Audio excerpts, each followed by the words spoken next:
This is a B.0.0.M. Boom! Public service broadcast. Living libraries. Get ready. Let's go.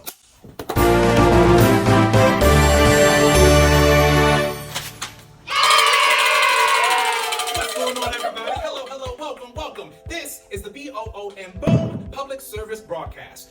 As a public service broadcast, we are dedicated to offering diverse programming to our viewers, protecting their interests as active citizens rather than merely public consumers, inform, educate, and entertain in ways the private sector simply cannot. And we practice ethical broadcasting, as we consider it a public service for you to share your stories. That way, we can all go boom. Go beyond our own mental constructs, break out of our modes, become our own media by our own means. Give it up for yourselves. Get rid of these. Welcome to the Living Libraries, a segment dedicated to the historic institution of learning and the folks who work within them. I am your host, Laramie Mercury, the media archivist librarian.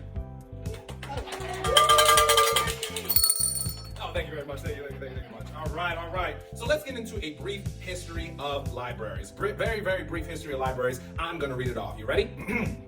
Did you know the very earliest libraries are believed to have been built around 5,000 years ago? Really quickly, this brief history of libraries was taken from Oxford Open Learning.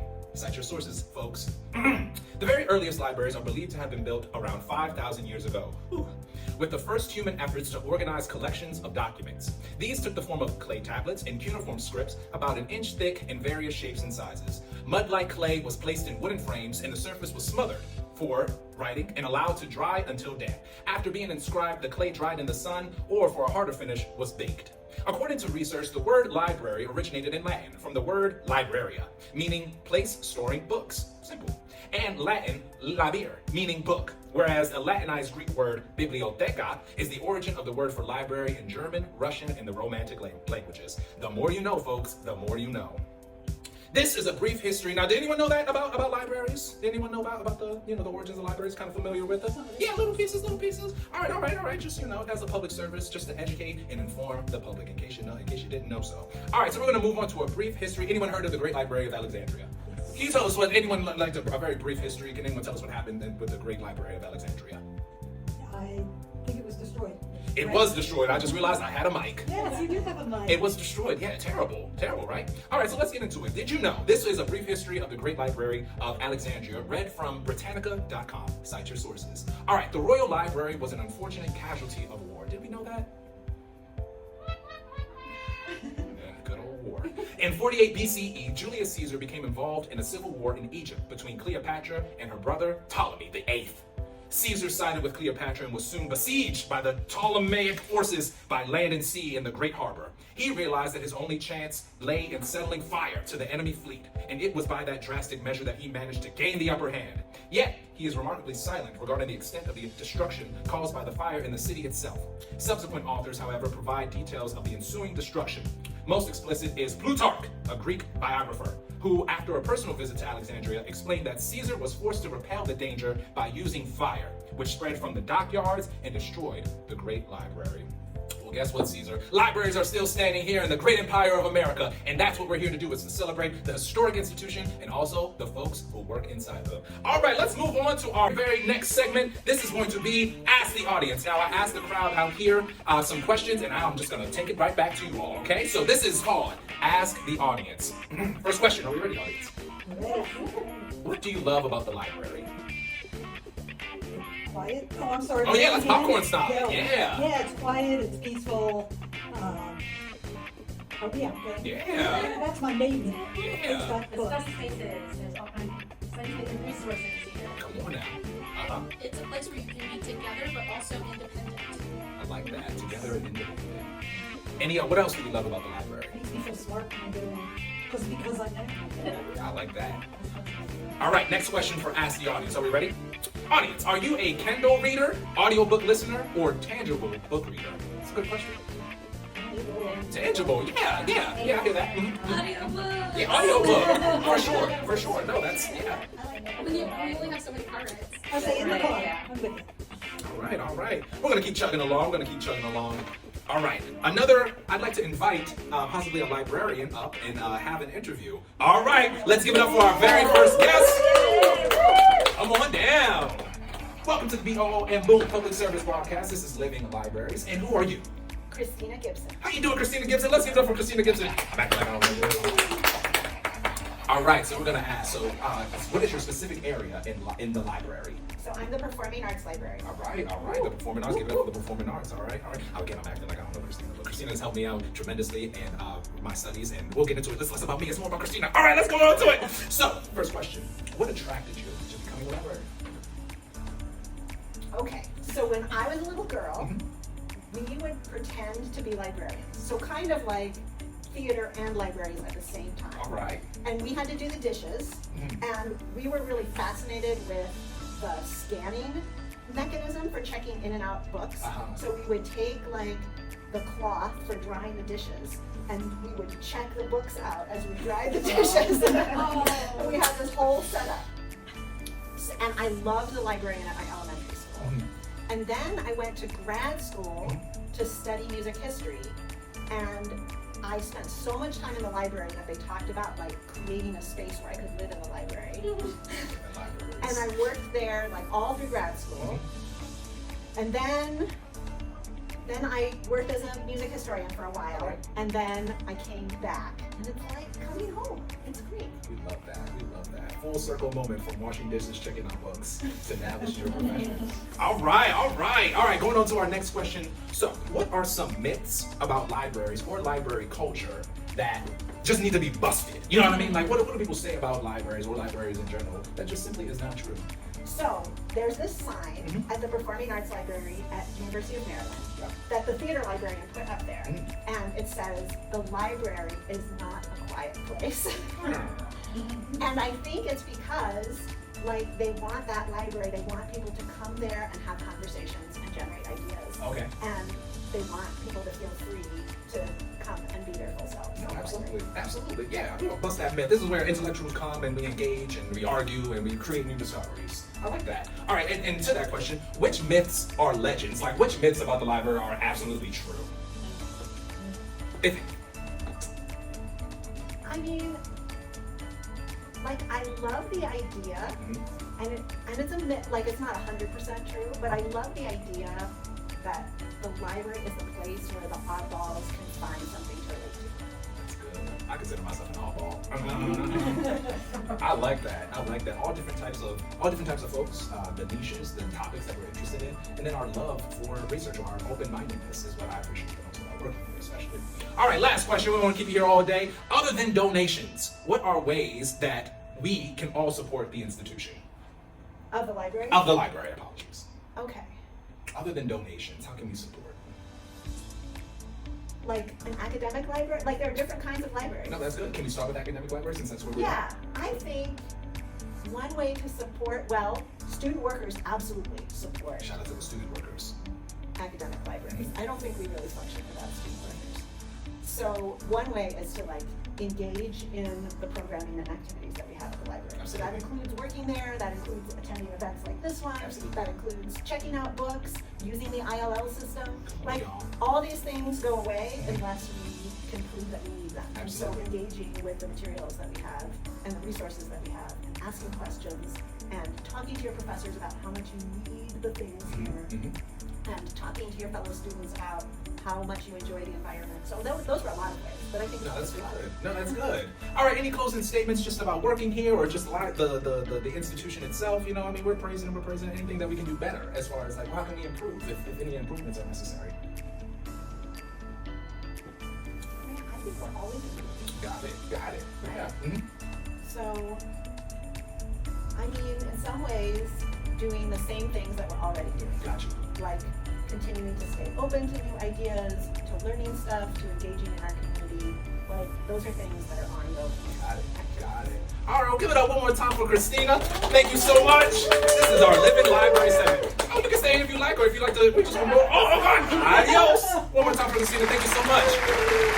All right, we're moving on to our next one. Ask the audience. Okay. Question, audience. Great job. What would a world without libraries look like? Describe what a world without libraries would look like. Yes. Less places for communities to gather. Yeah. Where we gonna go? Right, it's like literally a place where like even if you're not there to look at books, it's a place out of the way. Yeah. I don't feel like someone's trying to sell me something. Oh, I'm gonna sell you. Even if you sit in the cafe, it's like I'm tempted to buy that muffin. You know, I'm not tempted to buy anything in the library. Exactly. I like that. All right. Anyone else want to describe a world without libraries? Sad. Just simply sad. All right. So this next segment is called Fake Book Review. Now, would our reviewer like to come up and read the review?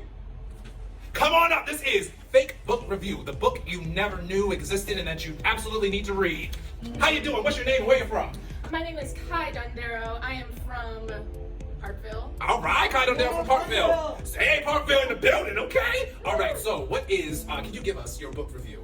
Yeah, so I read a book called Trishala Tala Tala La Tala.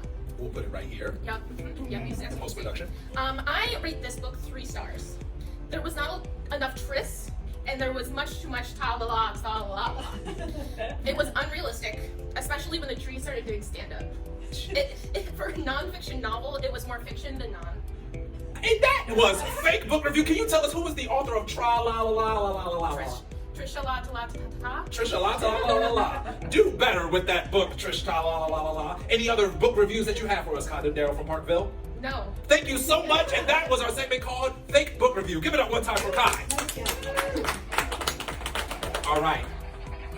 Acknowledging where we are located in the Albert S. Cook Library here at Towson University, and I'd like to read off a very brief history of the historic Albert S. Cook Library here at Towson University. This is taken from the Towson University website, and I will read it. Let's go! When Towson University's predecessor, the Maryland State Normal School, opened its doors in 1866, little thought had gone into the creation of a library. And yet, a library was begun, even if it was housed in the principal's office and the only arrangement of books done was the creation of handwritten catalog cards. Hey, but yeah, he muscled through. He said, we're gonna have a library, damn it! Oops!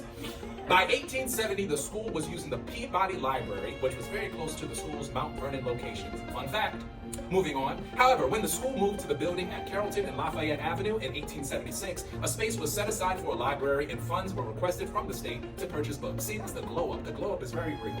By 1906, the collection had grown to over 4,000 volumes. And in 1909, the school secretary, Molly Walton Tarr, was also appointed the first school librarian. Let's give it up to Miss Molly. Look at Miss Molly. You know what I mean? Tarr served in this role until 1916, and under her, the library began cataloging its collection. Lastly, when the school moved in 1915 to the now Towson location, a library was established on the first floor of the administration building, now known as Stevens Hall. It had enough space for the collection areas for reading and studying, administrative offices, and a large fireplace before which children from the model elementary school on campus could sit and listen to stories and read to them by the librarian. So that is a very brief history of the Albert S. Cook Library. I wouldn't be here without the hard work that those folks put in over 100 years ago. All right, so quick trivia. Albert S. Cook Library trivia. I'll come up with a cleverer name for that. The library was located previously in the Admin building. Which used to be Stephen Snow. Correct! All right! Wait, money. You got it right! All right, we're moving on. How we feeling out there, audience? That's good. Looking at time, we are chugging along. I just want to do a quick promo. Again, this is a non-commercial radio programming, but this Saturday we have the Black Theater Block Party, a very free event going down at the Druid Hill Park. There's going to be lots of performances. I'm bringing the radio show to Druid Hill Park. It's from 12 p.m. to 5 p.m. A free event, family friendly. It's going down. Shout out to Chanel Henderson, the curator. All right, and we are back, chugging along, looking at our segments, looking at the time. All right. Another Ask the Audience segment. Audience, if you were a Muppet, what Muppet would you be? Oh my goodness, that's a You want to take it? Yeah. I would be a cross between a Scooter and Beaker. Wow. So like very smart, but can't say words right. Fun fact, the creator of the Muppets was born in Maryland? Yeah. I'll fact check that later. Yeah. My mom loves Jim Henson. Oh yeah, icon, legend. All right, this next segment is called Boom, the Capital Public Political Discourse. And who do we have with us today? Hi, I'm Jen. How are you, Jen? I'm good, Jen. I'm doing really good. Like your pink. I like yours. Oh, thank you so Not much. pink, but I No, like your yeah, full ensemble. we're giving spring. Fantastic. It's giving springtime, you know what I Got mean? it. All right, so this is the public political discourse. We like to hear the opinions from the civilians, from the regular citizens, from the community. So what are your thoughts on AI research and library resources? All right, so I don't know a lot about this subject, unfortunately. Of course, we all know a little bit about AI. I think I don't want AI to ever replace people. Yeah. So hopefully that won't happen. I'm a people person. I don't want AI. I'm more looking at it as a scholarly sort of thing.